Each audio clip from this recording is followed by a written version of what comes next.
On the news tonight, Governor Sheriff Oborevwori approves payment of new minimum wage. Deltans join the world over to mark World Food Day. Labour urges federal government to look into PMS price and its consequences. And abroad, Kenya's parliament begins final step to remove deputy president from office.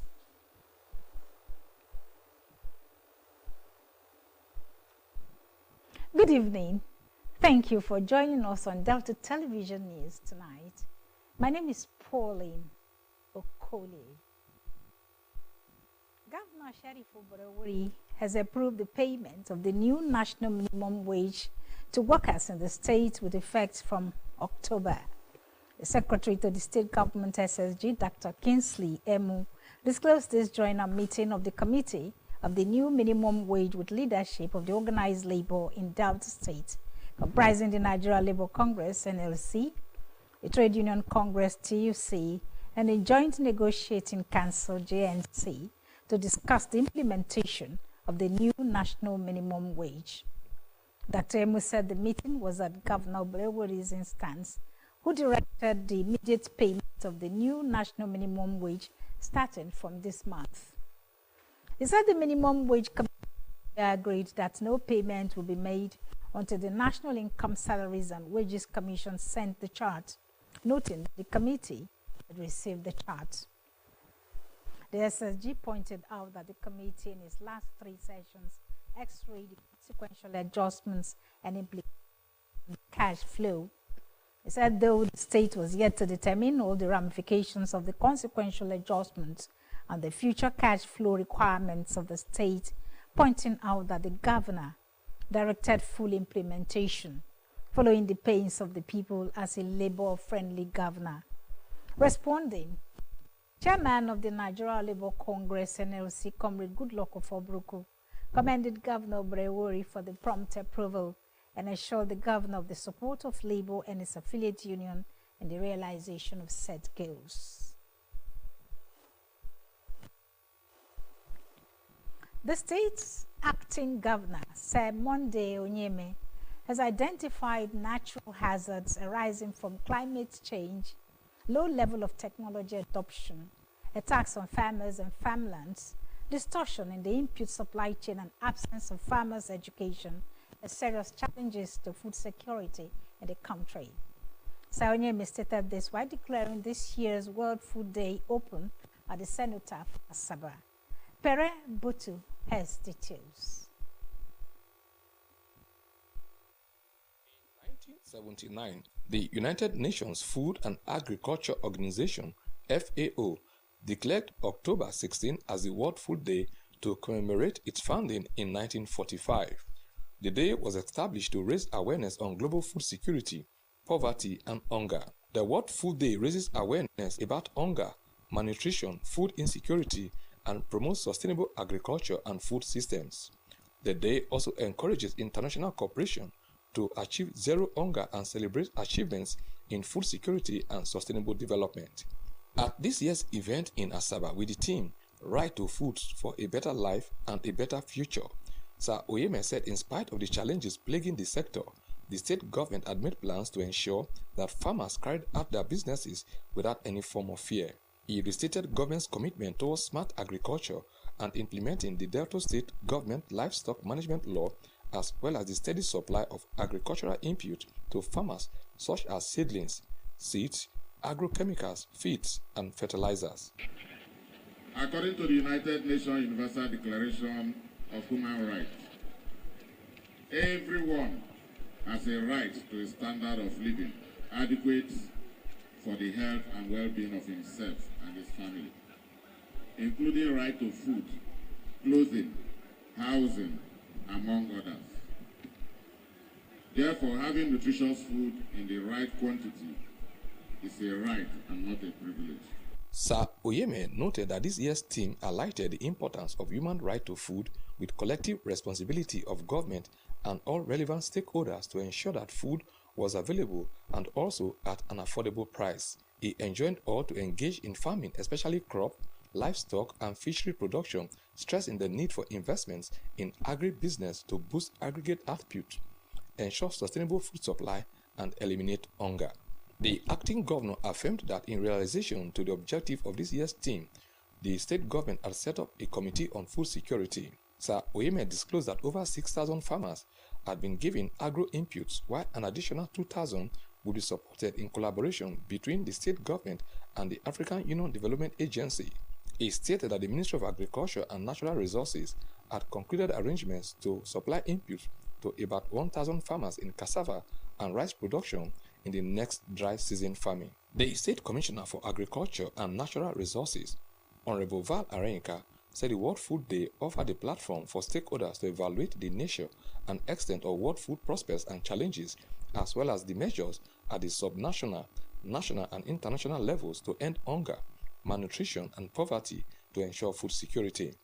He said all stakeholders had a role to play in ensuring food security and fight against actions that hampered progress in food security. We all have a role to play as a government, private companies, financial institutions, farmers, civil society organizations, academia, women, and youth to ensure the transformation of our food system, agribusiness, and food value chain development. The World Food Day celebration offered farmers in the state the opportunity to display their produce, which was inspected by the acting governor, who also interacted with the farmers in their various product exhibition stands. October 16th every year is celebrated as a World Food Day. But the big question is, how can one cope with the soaring prices of foodstuffs across the country due to climate change and other effects? From the Senator here in Asaba, I am Pere Botu for Delta TV News. As the world marks the World Food Day, farmers in the state have called on governments at all levels to invest more in agriculture to mitigate food insecurity and the increasing hunger in the country. SAMS OGT samples the reactions of some farmers and Nigerians on the issue of food insecurity. The report. According to the Federal Ministry of Budget and Economic Planning, over 31.8 million Nigerians are suffering from acute food insecurity, compounded by malnutrition among women and children in the country. Every day, Nigerians lament the surge in food commodity prices caused by the removal of fuel subsidy and insecurity, which has plunged millions of Nigerians into deep poverty. The farmers who gathered at the cenotaph to showcase their farm produce stressed the fact that only an adequate production of food would curb the rising food insecurity in the country. They enjoined the government to prioritize investment in food production by adequately supporting farmers. Presently, there is food shortage in the country. If you look at the cost of food, it's continuing to rise. And why is it rising? Because less persons are going into farming. Nigeria now, he will tell you, we are hungry, we are hungry. How do we solve the issue of hunger? It is not our way, but to produce the food that we will eat. And that is what we are celebrating, that's what we are marking today. The farmers lamented challenges bedeviling food production, ranging from activities of Fulani herders, bad roads, high costs of imported farming equipment, among others. We are farmers there, really, but there is no road. There's no road to bring out our goods to the market. Even today itself, we struggle a lot. We use the machine to convey the goods here from that farm settlement to Mbiri before we enter another motor. So we are pleading to the state government to help us about that road. It's very, very critical. From Mbiri to farm settlement there. You know, after Mbiri, you reach farm settlement. Ever since June, they have kidnapped 3 persons from farm settlements. And the yes, in the same farm settlement, not in the farm settlement. And it's becoming a menace. Even yesterday, our boys were pursued by kidnappers, herdsmen, Fulani. We have reported to the governor. We have written a petition to the Commissioner of Police. They have detailed the ACP, CIB department to weigh into a particular matter. Unfortunately, we don't want to wish out their attitude. But then, even as it stands now, we have complained serially. They have not done anything about it. Even this one that our brothers and sisters and our fathers have been done, they are even paying security men to escort them to the farm. Just imagine, in the Northeast, in Delta State, it's very unfair. Also, as a way of reducing the high rate of unemployment, young people were encouraged by their counterparts in agribusiness to explore the rich potential in agriculture instead of looking for white-collar jobs. The CEO of Afrotropic, Ebinobori Niyikwemi, and of botany students, Ms. Sonia Osamezu, both emphasize how agriculture can change the lives of young people. Farming it's not just for old people. I think you can only do this more better at the youthful age. So I will encourage youth to go into it, but to go into it with the love and passion that you want to produce food to serve a need. Like me, I have a farm where I farm for my family now, currently, which I planted 64 tomatoes. They are already fruiting. So I reduce my parents, like for them stressing out to buy some things. I reduce expenses for them. The theme of the 24 World Food Day is right to food for a better life and a better future. But the high cost of food has made this right to adequate food very difficult for many Nigerians. The question is, what will tomorrow bring? For Delta Television News, I am Sams Opojite reporting. Delta State has proposed a budget of 936 billion naira for its 2025 fiscal year. Commissioner for Economic Planning, Mr. Sonny Ekedai, disclosed this at the commencement of the 2025 budget defense in Asaba. Tessie Abuga reports. Speaking at the flag off of the budget defense by governments, ministries, departments and agencies, MDAs, the Commissioner for Economic Planning, Mr. Ikedaye, said the proposed budget of 926 billion naira will serve Delta's interests. Mr. Ikedaye noted that Nigeria was going through economic problems due to fuel subsidy removal and unification of foreign exchange. Flanked by the Special Advisor to the State Governor on Economic Planning, Mr. Barigbe, and the senior officials of the ministry, the Commissioner expressed worry over the nation's economic hardship, adding that the high cost of living had badly affected Nigerians. Mr. Ikedaye explained that though Nigeria's debt profile had reduced from 97% to 67%, its impact had not been felt by Nigerians, stressing that Nigerians should brace up for the challenges ahead. What we're experiencing here today is a combination of exchange rate liberalization and subsidy removal. Those two, even only one of it is enough to cause, this kind of dislocation. The Commissioner gave an assurance that the budget would be utilized in line with the Governor Sheriff Oborewori's small agenda. He said though the projects were made from the actual receipt of revenue from the month of June 2024, stressing that the Ministry of Economic Planning had considered the current value of the Naira, which had a cost implication in the execution of projects, programs, and policies of government. Mr. Ikedaye urged representatives of MDAs to take advantage of the budget defense sessions to ensure their proposals scale through. We are all working for the same core objective, which is the vision of the governor. And there's no small ministry, there's no big ministry. I want to assure you that it's up to you guys to articulate your vision, and once, in tandem with what it is perfectly into the governor's vision, then I can tell you, those resources will be made available to you guys as much as the budget can take. The budget defense commenced with the Ministries of Environment, Agriculture and Natural Resources, the Waste Management Board, the Warri Uwe and Environs Development Agency, the Asaba Capital Territory Development Agency, amongst others. Tessie Abuga reporting.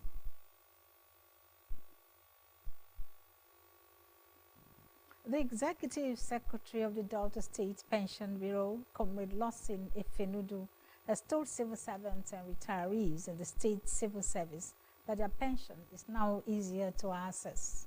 Comrade Efenudu gave the assurance in Asaba while speaking at the send forth of 2 retired directors in the State Ministry of Information. Henry Osiayo reports.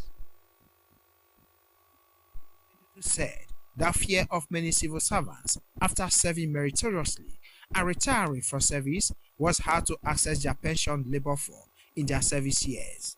He said civil servants who were employed from 2007 to date had no cause to worry because they can easily access their fund anytime they want to leave the service. Comrade Fenudu stated that the Bureau was working assiduously to resolve the issue of civil servants who joined the service before 2007, whose pensions payment is being delayed because of accrued rights. For those of you who joined the service around 2007 upwards, you have no problem. If you desire to leave today, your full money is already. We are only battling with those who joined before then. In the 80s, in the 90s, those are the people that are complaining that they have no, their pensions are delayed because of what we call accrued rights. And because salaries are regularly paid, you have no problem. Then the government too will set aside over 5% of total wage bill to pay what we call the accrued right. That is the area where you see people complaining, but the queue is fast moving, unlike in those days that used to be static.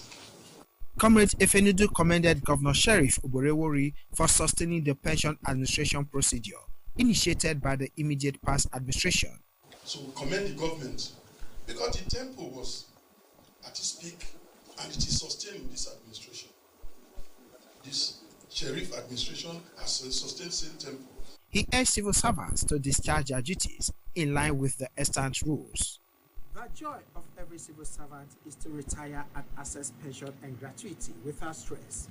This is the assurance that the Delta State Pension Bureau has given to civil servants in the state.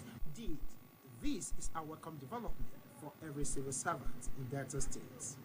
Henry Osiayo reporting. Civil servants in the state will, effective this month, start receiving the new national minimum wage.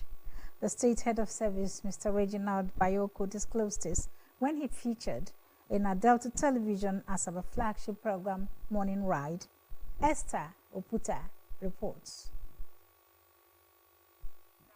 With economic downturn, civil servants in the state have been the glimpse of hope as Governor Sheriff Oborewori assents to the payment of the new minimum wage beginning from this month. Mr. Bayoko said Governor Sheriff Oborewori was aware of the challenges faced by civil servants in view of the nation's economic downturn. Hence, the governor approved the payment of the 70,000 naira minimum wage to workers in the state civil service. The governor, right from the one when the issue of minimum wage was raised, he promised, he green-lighted that I was going to pay what the federal government arrives at with the unions, and he has green-lighted such. And by God's grace, his intention is just that we, the operators in the system, have slowed him down a bit, but we have passed that, and it's his intention that the minimum wage should be paid in this October. He said the government civil servants soft loan scheme, including the vehicle, housing and housing renovation loans, had been upgraded and fresh funds injected into the scheme to better serve the interest of civil servants. Mr. Bayoko expressed satisfaction with the harmonious relationship between the state government, labor unions and civil servants, and sued for cooperation and understanding in addressing labor-related matters. He said government was committed to the training and retraining of civil servants, citing the just concluded COS20 Management and Leadership Training Program for chief officers that are moving to Director Cadre, adding that he was a pioneer beneficiary of the special training program 20 years ago.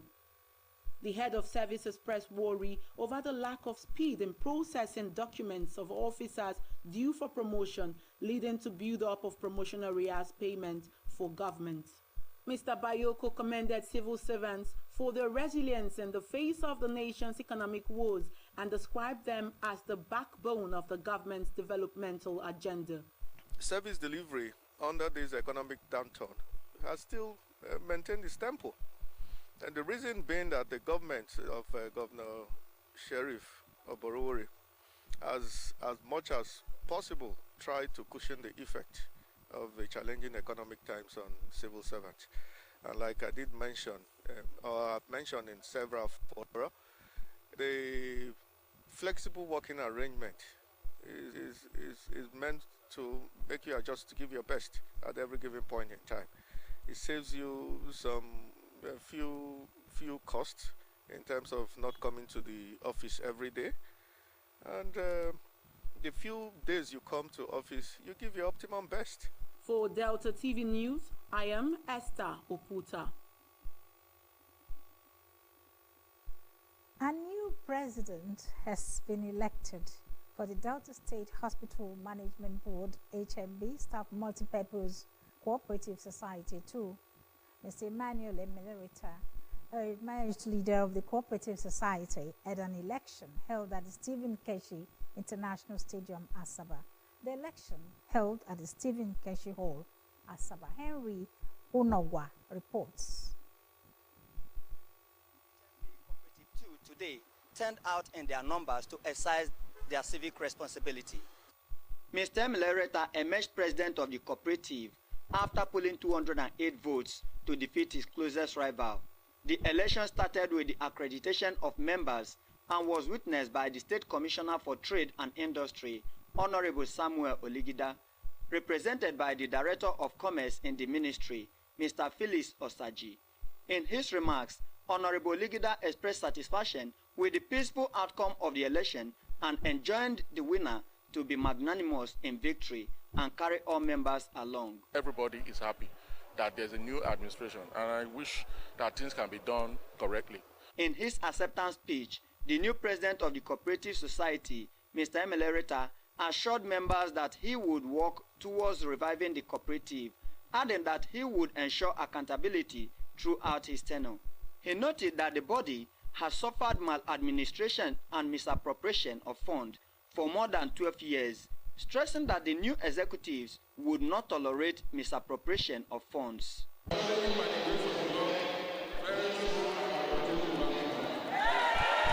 Other speakers expressed satisfaction with the outcome of the election and advised winners to work for the progress of the cooperators. From all observation, I think for a very long time, I have not seen this kind of election because it does not look like a Nigerian election. It is just free and fair. No doubt, good leadership would always produce growth and development in any given society. For Delta TV, I am Henry Onogwa. Leaders of the Nigeria Labour Congress NLC and their Trade Union Congress counterpart TUC today met with the federal government. The meeting centered on the state of the nation, especially the petrol pricing and its consequences. It took place at the office of the Secretary to the Government of the Federation, SGF, Senator George Akume. The meeting was attended by Malam Nuhu Ribadu, the National Security Advisor, NSA, Honorable Nkiruka Onyejocha, Labour Minister, and Mr. Wale Edun, Minister of Finance and Coordinating Minister of the Economy. Others were Alhaji Muhammad Idris, Information Minister, Senator Heineken Lokobiri, Petroleum Minister State, Honorable Ekperikwe Ekpo, Minister of State for Petroleum Resources, Gas, and representatives of the Nigerian National Petroleum Corporation, NNPC Limited. Details of the meeting were, however, not made public. No fewer than 120 people have been confirmed dead following a petrol tanker explosion in Majia town, Taura local government area of Jigawa State. The police spokesperson in Jigawa State, Mr. Sheisu Adam, confirmed this in an interview with journalists. Mr. Adam said that 50 other persons had been hospitalized for various degrees of injuries due to the explosion, adding that the driver left Kano and was heading to Nguru in Yobe when the accident happened. They said that the injured victims were receiving medical attention at the Ringim General Hospital.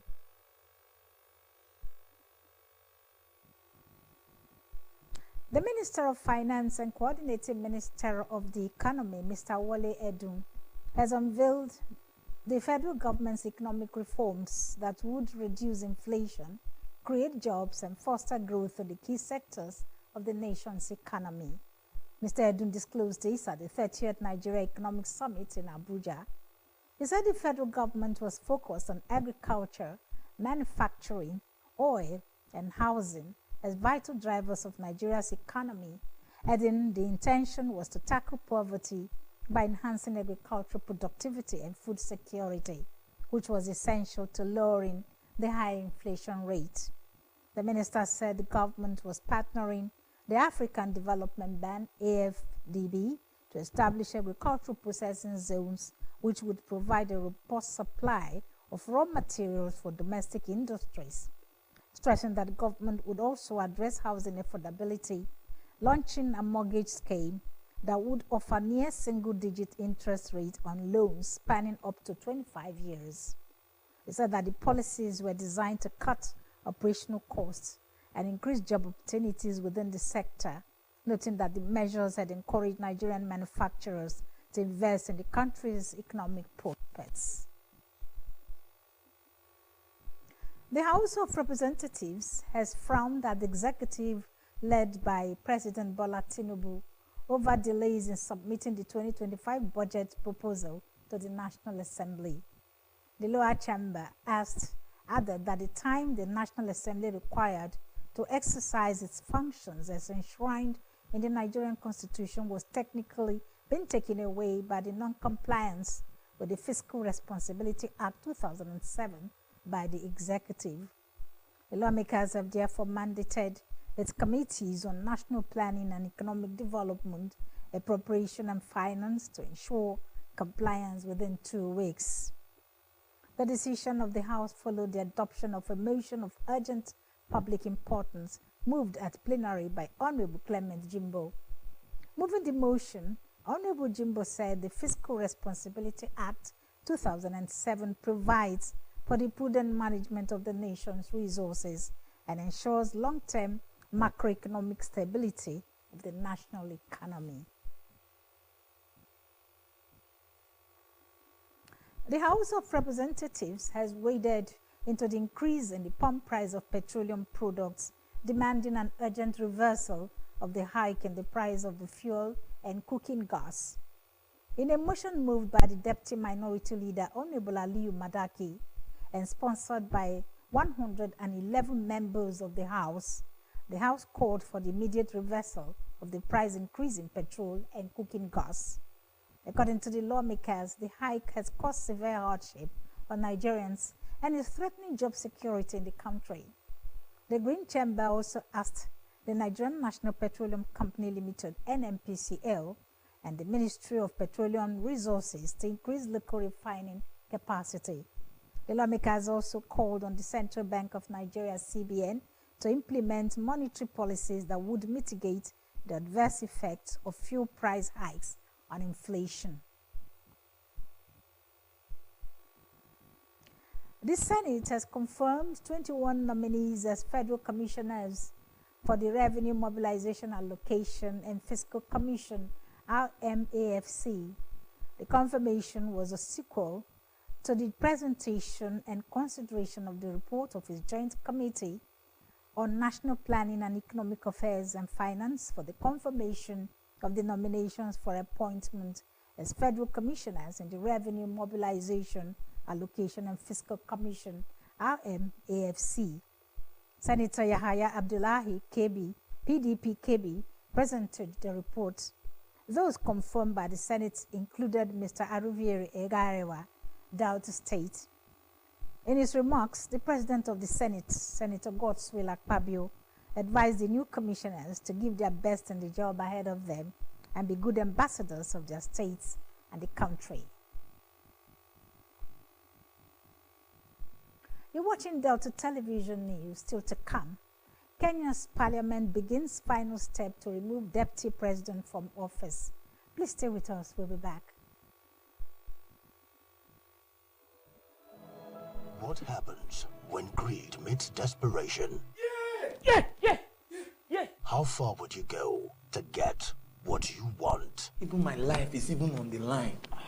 So please, help me so that we can get out of this all. How could you do this to me? A gripping movie inspired by a true life story. Maybe you could consider other options. You think I've not done that? Experience the twist, the betrayal, and the thrill that will keep you on the edge of your seat. Get ready for the movie. The Inside Enemy. The Inside Enemy dropping on Delta TV YouTube channel on November 1 at 9 p.m. prompt. Don't miss it.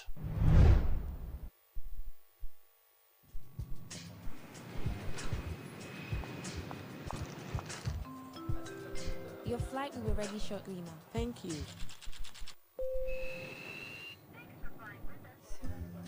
Breakfast in Paris.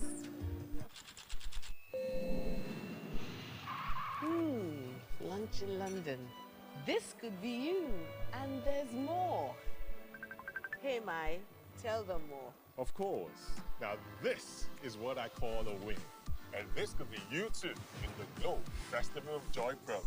By recharging 50,000 naira or more within a month, you could be among our 100 winners who will win business class tickets from Lagos to Paris to London. If you recharge 100,000 naira or more in a month, you could be one of the many winners of a premium bungalow in Nigeria. The more you recharge, the more your chances to win. How was your flight? Delicious. Glow Unlimited.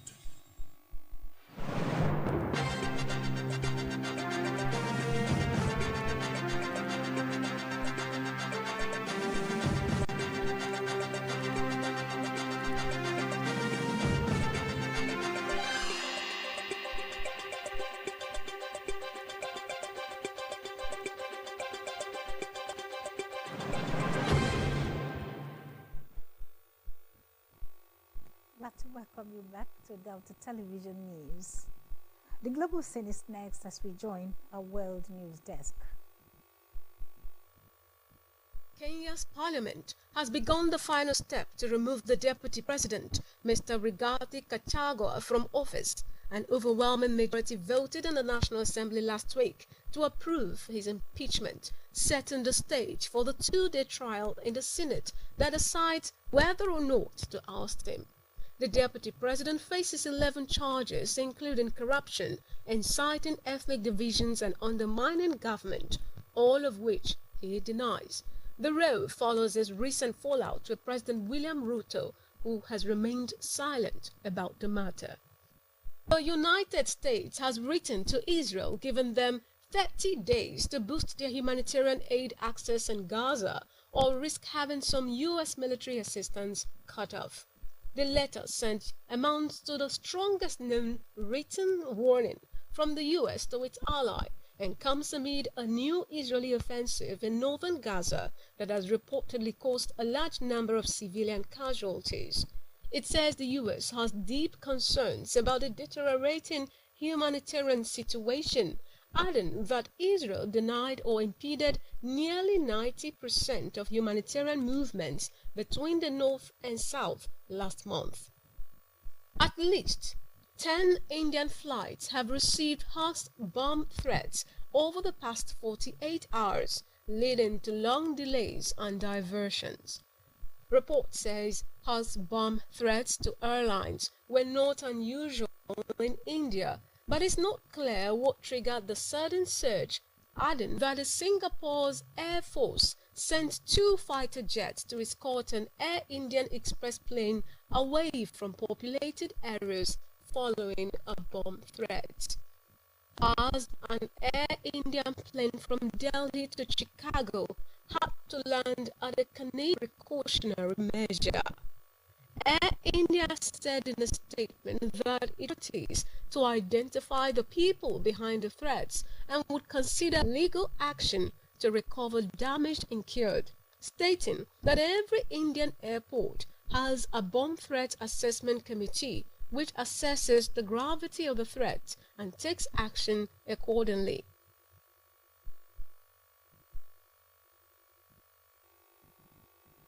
from the foreign scene and back home, let's join our business news desk for happenings in the business sector. The World Bank has disclosed that Nigerian Naira is among the worst performing currencies in sub-Saharan Africa at the end of August 2024. That disclosure was contained in the World Bank latest edition of Africa's Pulse Reports. The report shows that the Naira is at par with the Ethiopia B, the South Sudanese pound, in terms of decline in the region. The report blamed the continued increase in the demand for dollars and limited dollar inflow of Naira depreciation in the last months. According to the report, the Naira lost about 43% as of August. The Naira weakened significantly yesterday to 1,658.97 Naira per dollar from 1,552.92 Naira per dollar exchange on Monday. In the past months, the Naira has continued to fluctuate against the dollar in the foreign exchange market despite interventions by the Central Bank of Nigeria. Nigeria's inflation rose to 32.70% in September from 32.15% recorded in August 2024. Despite this, the World Bank's economic growth in Nigeria is projected at 3.3% in 2024 and 3.6% in 2025 to 2026.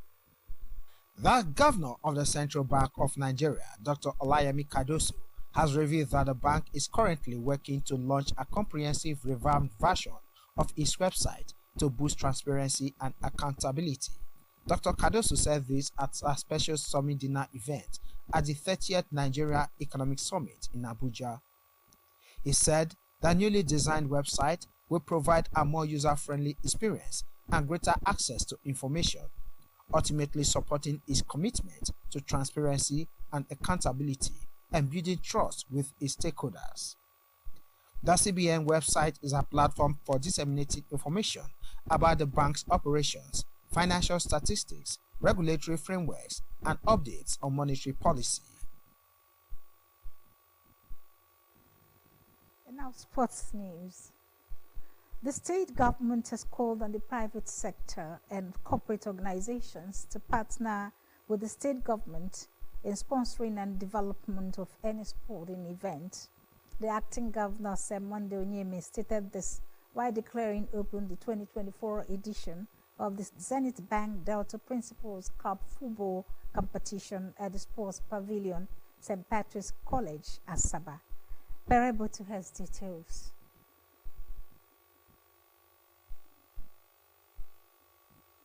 Sir Oyeme, who took the kick-off at the opening football match between Zappa Mixed Secondary School and Zappa Basic Secondary School, both in Asaba, said the Principals Cup had become a symbol of unity, passion and talent hunt in the game of football.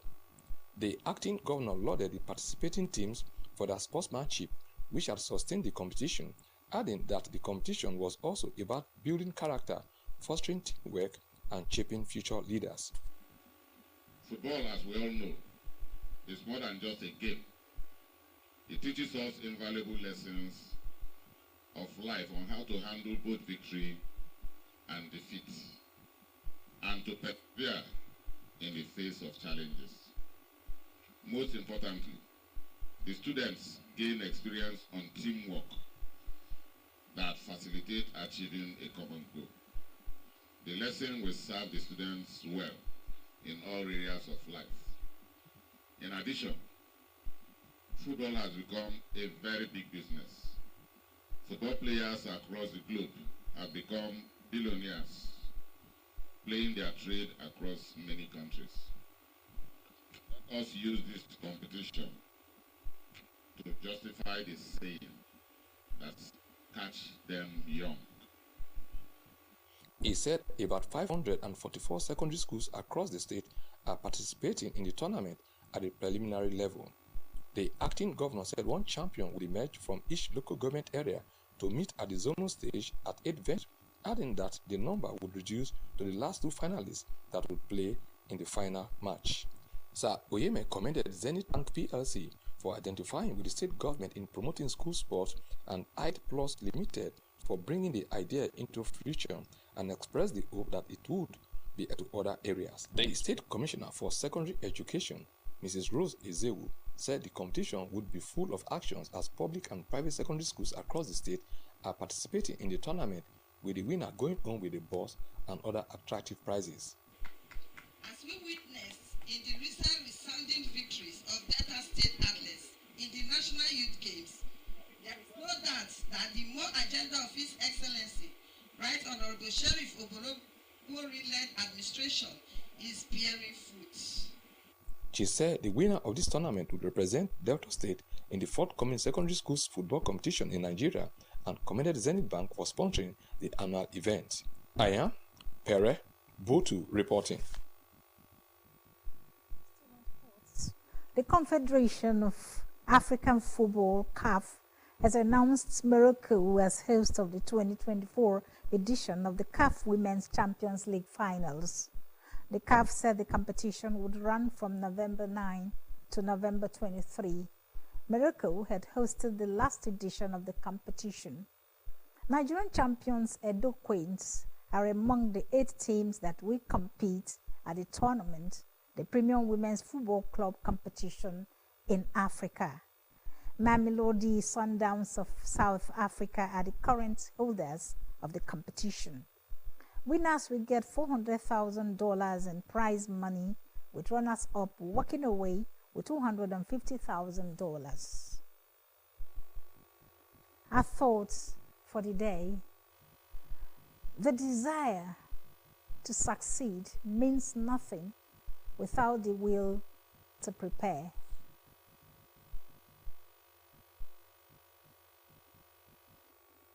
Take a look at our highlights before we go.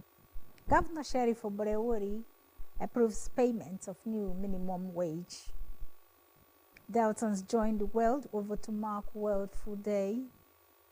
Labour urges federal government to look into PMS price and its consequences. And abroad, we reported that Kenya's parliament begins final step to remove deputy president from office. And that's our news tonight on Delta Television. Thank you very much for watching. My name is Pauline Okole. Good night.